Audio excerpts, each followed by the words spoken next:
Sono eterne le mie parole in un bicchiere di vino. È eterna la radice di un albero che ha visto la storia.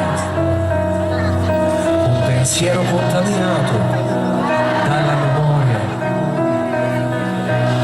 È eterno che ha scelto di vivere a suo modo. La mia voglia, la pace, la guerra fra il canto ed il modo. Un soffio di vento mentre chiudi i tuoi occhi e ogni cosa che ti dà un'emozione quando la tocchi. Aspetta!